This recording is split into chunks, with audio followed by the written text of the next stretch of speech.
श्री स्वामी समर्थ। स्वामी महाराजांच्या कृपेने तुमच्या मनातील सर्व चांगल्या इच्छा या लवकरात लवकर पूर्ण होत एवढीच स्वामींना मी प्रार्थना करते आणि आजच्या नवीन व्हिडिओला सुरुवात करते। तर येत्या शनिवारी आलेली आहे काल भैरव जयंती। तर या दिवशी आपल्याला श्वानला म्हणजेच कुत्र्याला ही वस्तू आहे तर ती खाऊ घालायची आहे। यामुळे आपले जे काही ग्रहदोष असेल, पितृदोष असेल तो देखील दूर होईल। त्याचप्रमाणे जर आपल्या शत्रूंचा त्रास असेल तर ते देखील दूर होईल। खूप असा प्रभावी उपाय आहे, तर हा आवर्जून आपल्याला या दिवशी करायचा आहे। जर तुम्ही हा उपाय शनिवारी केला तर तुम्हाला असे यश मिळेल ज्यामुळे तुमच्या मागे असलेले शत्रू तुमचे काही वाईट करू शकणार नाही, कारण स्वतः कालभैरवांचा आशीर्वाद तुम्हाला प्राप्त होणार आहे। येत्या शनिवारी आलेले आहे कालभैरव जयंती। तर या जयंतीला कालाष्टमीच्या नावाने देखील ओळखले जाते।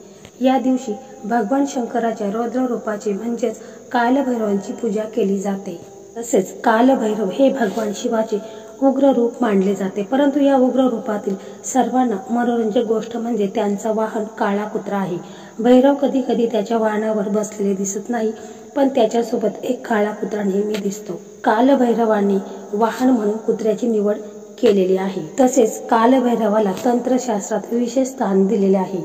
काळ्या कुत्र्याला कालभैरवांचे वाहन मानून त्याची पूजा केल्याने व्यक्तीला तांत्रिक क्रिया आणि वाईट शक्तीपासून मुक्ती मिळते। कुत्र्यामध्ये सूक्ष्म जगाचे आत्मे पाहण्याची क्षमता आहे। भैरव हे स्मशानभूमीचा रहिवासी असल्याचे म्हटले जाते, म्हणून स्मशानभूमी हे भैरव यांच्या कार्याचे ठिकाण आहे। भैरव शरीराचा नाश करून आत्म्याला मुक्त करतो आणि स्मशानभूमीत फक्त कुत्रे प्राणी म्हणून दिसतात। कुत्र्याला तीक्ष्ण बुद्धिमत्ता, त्याची मालकाप्रती वफादारीमुळे तो एक निष्ठावान संरक्षक प्राणी मानला जातो। असेही मानले जाते की कुत्रा वाईट आत्मे आणि नकारात्मक ऊर्जेपासून संरक्षण करतो, म्हणून कालभैरवासोबत कुत्र्याची उपस्थिती त्याचा रक्षक आणि संरक्षक स्वरूपाचे प्रतिनिधित्व करते। तसेच कालभैरव जयंतीच्या दिवशी पूजा करण्यासाठी सकाळी आपण लवकर उठून म्हणजेच ब्रह्ममुहूर्तावर स्नान करणे, त्याचबरोबर या दिवशी शक्य असेल तर पांढरे कपडे हे परिधान करायचे आहेत, उपवास करायचा आहे आणि आपला देवघर आहे तर तिथे आपण भगवान शंकरांची आणि कालभैरवांची पूजा करायची आहे। तर बघा, आपल्या देवघरामध्ये शिवलिंग असेल तर त्याला आपण पाण्याने अभिषेक करू शकता, दुधाने अभिषेक करू शकता किंवा तुम्ही पंचामृताने अभिषेक करायचा आहे। त्याचप्रमाणे पांढरी फुलं असतील तर ते अर्पण करायचे आहेत, अक्षता अर्पण करायचे आहेत। त्याच्यानंतर आपण एक दिवा लावायचा आहे, त्या दिव्यामध्ये आपण मोहरीचं तेल टाकायचं आहे। तसा आपल्या देवघरामध्ये दिवा हा अगोदर लावलेला आहे, परंतु हा एक दिवा आपल्याला आवर्जून लावायचा आहे। तसेच तुमच्या जवळपास कुठे कालभैरवांचं मंदिर असेल तर तिथे देखील तुम्ही मंदिरामध्ये जायचं आहे, किंवा जर नसेल तर मग तुम्ही महादेवांचं मंदिर असेल तर तिथे देखील जायचं आहे आणि तिथे तिळाच्या तेलाचा दिवा लावायचा आहे।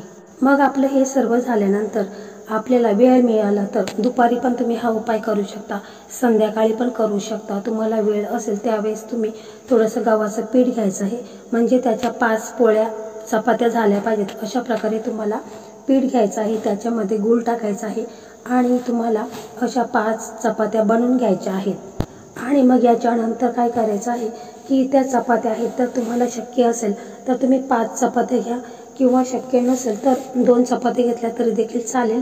आणि त्याच्यानंतर तुम्हाला थोडंसं दूध घ्यायचं आहे, 1 वाटीभर दूध घ्यायचं आहे, परंतु दुधामध्ये तुम्हाला साखर टाकायची नाही, तर आपल्याला फक्त साधं दूध घ्यायचं आहे, कारण जास्त गोड खाल्ल्याने कुत्र्यांना त्रास होत असतो, म्हणून या दिवशी आपण जास्त गोड पदार्थ त्यांना खाऊ घालायचे नाहीत। आपण ज्या चपात्या बनवणार आहोत त्यामध्ये देखील गूळ थोड्या प्रमाणात घ्यायचा आहे आणि मग हे सर्व आपण एका प्लेटमध्ये घ्यायचे आहेत। तुम्ही 5 चपात्या बनवल्या असेल तर त्या एका प्लेटमध्ये घ्या, 2 बनवल्या असेल तरी देखील एका प्लेटमध्ये घ्या आणि 1 वाटीवर तुम्हाला दूध घ्यायचं आहे। त्याच्यानंतर तुम्हाला जिथे कुठे कुत्रे असतील किंवा तुमच्या घरात जर तुम्ही पाळलेला कुत्रा असेल तर त्याला हे सर्व तुम्हाला खायला द्यायचं आहे। जर तुमच्या जवळपास काळा कुत्रा असेल तर अतिशय उत्तम, कारण भैरवनाथांचा आवडता प्राणी कुत्रा आहे आणि तो काळ्या कलरचाच आहे। तर काळ्या कलरचा कुत्रा असेल तर त्याला आवर्जून तुम्हाला हे खाऊ घालायचं आहे।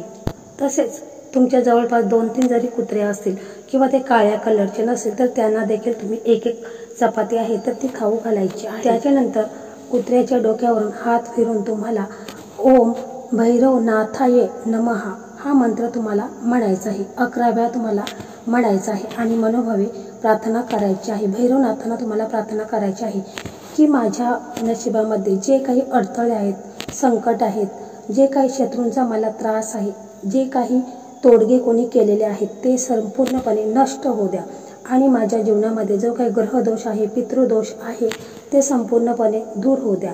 माझ्या घरातील सर्व व्यक्तींचे आरोग्य चांगले राहू द्या। घरातील इडापिडा जो काही त्रास आहे, शनीचा त्रास आहे तो संपूर्णपणे नष्ट होऊ द्या असं तुम्हाला मनापासून आणि पूर्ण विश्वासाने तुम्हाला काळ्या कुत्र्याजवळ म्हणायचं आहे। कारण कालाष्टमीच्या दिवशी कुत्र्याची सेवा करून त्याला खाऊ घातल्याने कालभैरव हे प्रसन्न होऊन आपल्या भक्तांना आशीर्वाद देतात। तसेच कुत्र्याला शनी आणि केतू यांचेही प्रतीक मानले जाते। असे मानले जाते की जर तुम्हाला शनीची 7.5 किंवा दह्याचा त्रास होत असेल तर त्याचा दुष्परिणाम कमी करण्यासाठी आपण हा जो उपाय केलेला आहे तर हा उपाय तुम्ही प्रत्येक शनिवारी देखील केला। प्रत्येक शनिवारी तुम्ही काळ्या कुत्र्याला एखादी चपाती दिली तरी देखील तुम्हाला शनीचा त्रास असेल, ग्रहदोष असेल तर ते सर्व दूर होण्यास खूप मदत होणार आहे। तर मंडळी, एकदम साधा आणि सोपा उपाय आहे। तर आवर्जून काळ्या कुत्र्याला किंवा इतर कुत्र्यांना देखील तुम्ही चपाती भाकरी जे काही तुम्ही बनवत असाल तर ते तुम्ही रोज जरी त्यांना एक चपाती खाऊ घातली तरी देखील मुक्या प्राण्यांचा आशीर्वाद हा तुम्हाला नक्कीच मिळेल। तर अशा प्रकारे आजचा हा व्हिडिओ होता। तर हा व्हिडिओ तुम्हाला कसा वाटला कमेंटमध्ये नक्की सांगा। व्हिडिओ जर तुम्हाला आवडला असेल तर व्हिडिओला लाईक करा, शेअर करा आणि चॅनलला सबस्क्राईब करा। धन्यवाद। पुन्हा भेटू नवीन व्हिडिओसोबत।